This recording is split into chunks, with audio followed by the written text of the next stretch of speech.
తెలంగాణ రాజకీయాల్లో అవినీతి ఆరోపణలు సెగలు రేపుతున్నాయి. మంత్రి పొంగిలేటి శ్రీనివాసరెడ్డి లక్ష్యంగా బీఆర్ఎస్ నేతలు విమర్శల దాడిని పెంచారు. హైదరాబాద్లోని గన్ పార్క్ అమరవీరుల స్థూపం వద్ద బీఆర్ఎస్ ఎమ్మెల్సీలు నల్ల బ్యాడ్జీలతో నిరసనకు దిగారు. మంత్రి అక్రమాలకు పాల్పడుతున్నాడని ఆరోపిస్తూ పెద్ద ఎత్తున నినాదాలు చేశారు.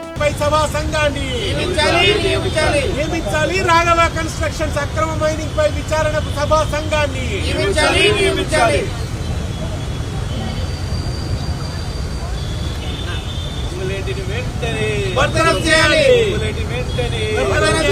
అవినీతి మంత్రిని వెంటనే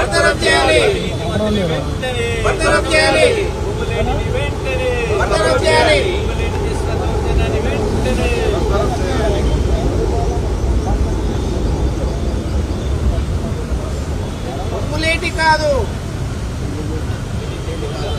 మైనింగ్ లూటీ, పొంగులేటి కాదు మైనింగ్ లూటీ. పొంగులేటి అంటేనే మైనింగ్ లూటీ, పొంగులేటి అంటేనే మైనింగ్ లూటీ, పొంగులేటి అంటేనే మైనింగ్ లూటీ, పొంగులేటి అంటేనే మైనింగ్ లూటీ, పొంగులేటి అంటేనే మైనింగ్ లూటీ.